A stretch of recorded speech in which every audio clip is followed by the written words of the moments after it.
Miss Rani akan menjelaskan tentang materi selanjutnya, yaitu dari materi minggu lalu kita sudah belajar nih tentang materi bab 10, yaitu tentang pendudukan Jepang di Indonesia. Nah, jika minggu lalu kita sudah belajar tentang pendudukan Jepang di Indonesia di bidang ekonomi, sosial, hingga birokrasinya seperti apa di Indonesia, kali ini Miss Rani akan menjelaskan tentang pendudukan Jepang di bidang pendidikan dan di bidang militer. Nah, untuk lebih jelasnya, silahkan perhatikan video berikut ini ya. Tuh. Ya. Semoga semuanya dalam keadaan baik-baik selalu ya sebelum kita memulai pelajaran pada hari ini. Sebelum mulai, pastikan untuk mempersiapkan hal-hal berikut, yaitu buku teks sejarah kelas 11 IPS, lalu buku catatan kalian masing-masing untuk mencatat hal-hal yang diperlukan, dan untuk mengerjakan soal-soal yang sudah Miss sediakan. Nah, topik untuk hari ini kita akan mempelajari tentang materi kelanjutan dari minggu lalu. Jika minggu lalu kita zoom nih ya kan, materi bab 10 yaitu tentang pendudukan Jepang di Indonesia. Nah, untuk hari ini Miss masih menjelaskan tentang materi bab 10, yaitu materinya lebih kepada aspek di bidang pendidikan dan di bidang militer. Seperti apa? Oke, mari Miss jelaskan. Perhatikan dengan baik-baik. Bidang pendidikan. Pada masa pendudukan Jepang, kegiatan pendidikan dan pengajaran sangat menurun. Jumlah sekolah dasar, sekolah lanjutan, dan kegiatan perguruan tinggi sangat menurun. Bahkan, jumlah siswa sekolah dasar menurun dan siswa kelanjutan juga mengalami kemerosotan sampai 90%. Nah, perguruan tinggi yang pada saat itu berjumlah 4 buah dapat dikatakan untuk beberapa lama tidak dapat melakukan kegiatannya. Hal itu dikarenakan pada awal pendudukan Jepang semua perguruan tinggi ditutup. Kemudian baru pada tahun 1943 beberapa perguruan tinggi dibuka kembali seperti perguruan tinggi kedokteran atau dikenal dengan Ika Daigaku di Jakarta dan perguruan tinggi teknik Kogyo Daigaku di Bandung. Dalam bidang pendidikan, sistem pengajaran dan struktur kurikulum sekolah ditujukan untuk kepentingan Perang Asia Timur Raya. Diadakan proses doktrinasi kepada guru-guru dalam Hakoichiu atau 8 benang merah dalam satu atap, yang intinya adalah pembentukan suatu lingkungan yang didominasi oleh Jepang. Para pelajar ini diharuskan menghormati adat kebiasaan Jepang. Semua siswa diharuskan melakukan kerja bakti seperti mengumpulkan bahan-bahan untuk keperluan perang, menanam bahan-bahan makanan, membersihkan asrama, dan memperbaiki jalan-jalan. Selain itu, diadakan juga latihan jasmani dan kemiliteran. Sekolah-sekolah atau perguruan tinggi menjadi tempat indoktrinasi dari Jepang. Nah, lalu Jepang ini waktu mendarat di Indonesia di Tarakan, Kalimantan Timur, kekuasaan militer Jepang ini dipegang oleh 2 angkatan perang, yaitu Angkatan Darat atau biasa dikenal dengan Rikugun dan Angkatan Laut dikenal dengan Kaigun, yang masing-masing memiliki wilayah kekuasaannya. Nah, jika kalian lihat bahwa wilayah kekuasaan Rikugun ini mencakup wilayah Sumatera, Jawa, dan Madura karena didominasi oleh pulau-pulau. Nah, lalu kekuasaan Kaigun Angkatan Laut ini, karena namanya saja Angkatan Laut, dia pasti otomatis menguasai wilayah bagian timur Indonesia yang didominasi oleh laut-lautnya lebih banyak daripada yang berada di sebelah barat. Nah, Kaigun ini mencangkup wilayah Kalimantan, Papua, Sulawesi, dan wilayah-wilayah timur lainnya di Indonesia. Lalu, organisasi Jepang ini dibedakan menjadi 3 bentuk. Yang pertama ada organisasi resmi, semi-militer, dan militer. Oke, Miss Rani akan jelaskan satu persatu.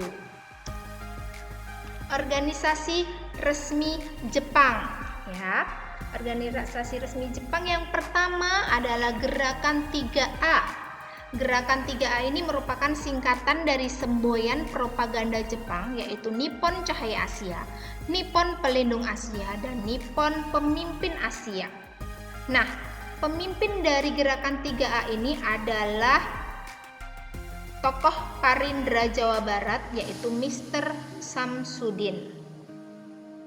Gerakan 3A hanya beberapa bulan saja. Kenapa? Karena pemerintah pendudukan Jepang menganggap bahwa Gerakan 3A tidak cukup efektif dalam usahanya mengerahkan bangsa Indonesia. Akhirnya pada bulan Desember 1942 telah direncanakan untuk membentuk organisasi baru yang nantinya organisasi baru ini dipimpin oleh tokoh-tokoh nasional yang lebih dikenal luas di kalangan rakyat Indonesia agar bisa menarik simpati dari rakyat Indonesia. Maka dibentuklah saat itu kemudian PUTERA atau Pusat Tenaga Rakyat. Dibentuk untuk menggerakkan rakyat dan dipimpin oleh tokoh-tokoh nasional yang dikenal dengan 4 serangkai, yaitu Insinyur Soekarno, Muhammad Hatta, Ki Hajar Dewantara, dan Mas Mansur. PUTERA ini mempunyai tujuan untuk membangun dan menghidupkan kembali segala yang telah dihancurkan oleh Belanda.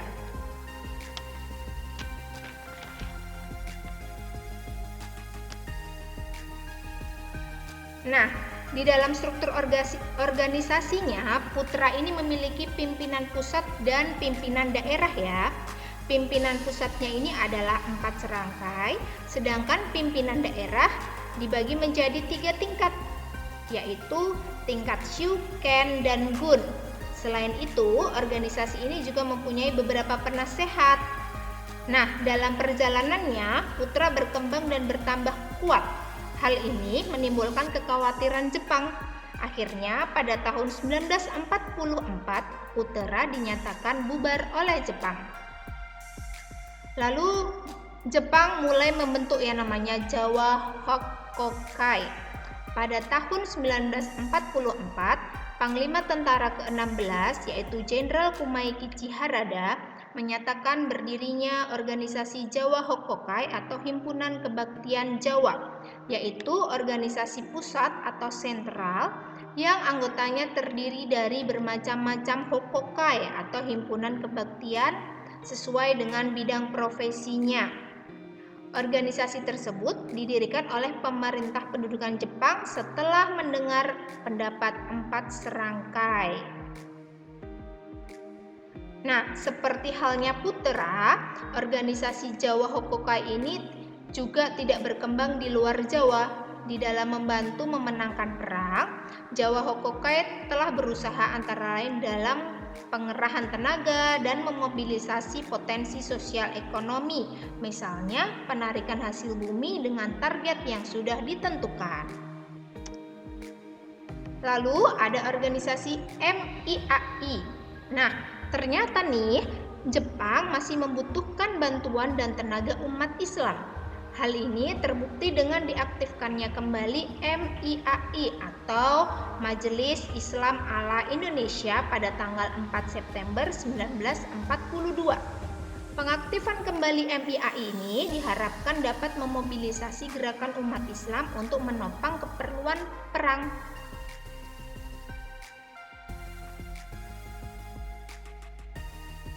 Nah, lalu dibentuk juga Masyumi. Jadi, pada tanggal 24 Oktober 1943, MIAI ini dibubarkan.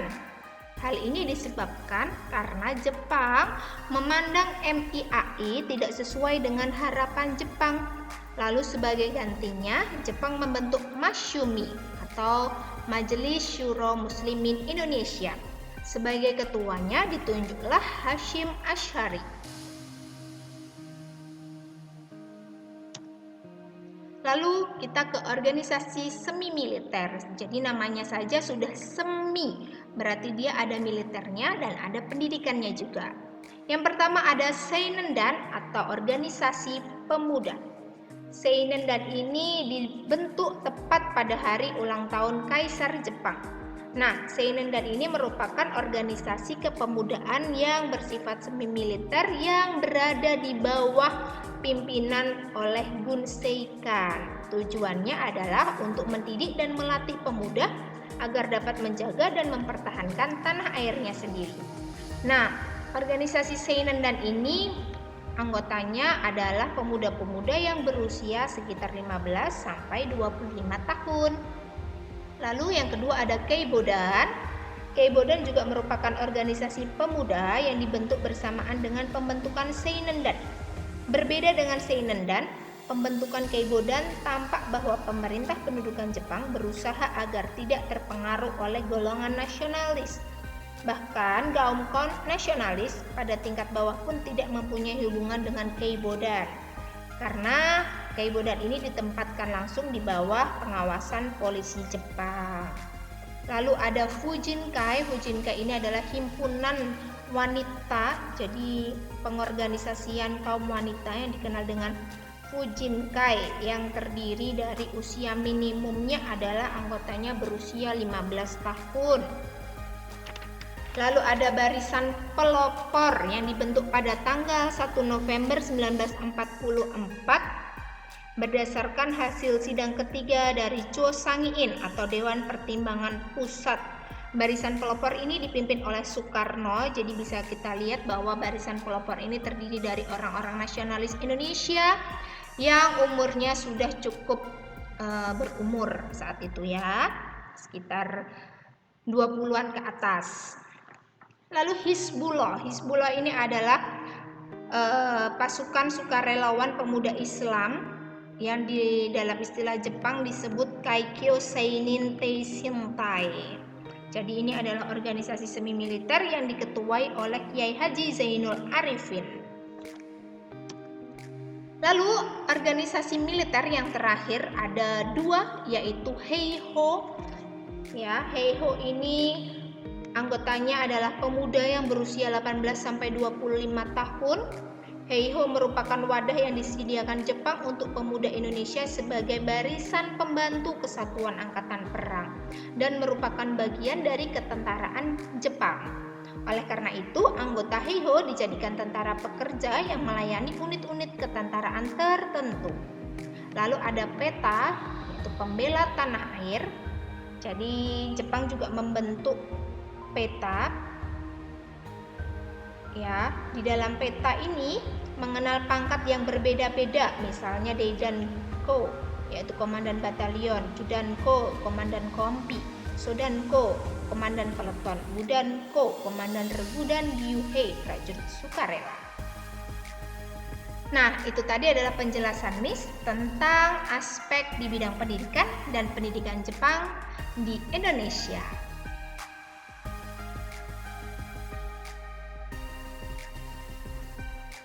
Nah, itu tadi adalah penjelasan Miss tentang kedudukan Jepang di Indonesia dalam bidang pendidikan dan di bidang militer. Jadi, jika di bidang pendidikan itu sebenarnya banyak sekali sekolah-sekolah peninggalan Jepang yang didirikan di Indonesia. Nah, kemudian di bidang militer dampaknya adalah banyak sekali kita mengenal mengenai pengetahuan-pengetahuan di bidang militer, seperti kita ada yang namanya TNI sekarang, ya kan, ternyata pembelajaran taktik perang dan sebagainya itu pun kita dapat juga pengetahuannya dari pendidikan Jepang di Indonesia. Nah, agar lebih jelasnya silahkan kalian kerjakan tugas keterampilan yang sudah disiapkan di modul kelas kalian masing-masing.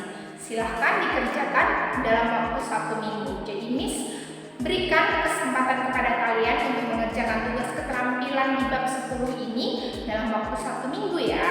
Jadi silakan dikumpulkan dengan tepat waktu.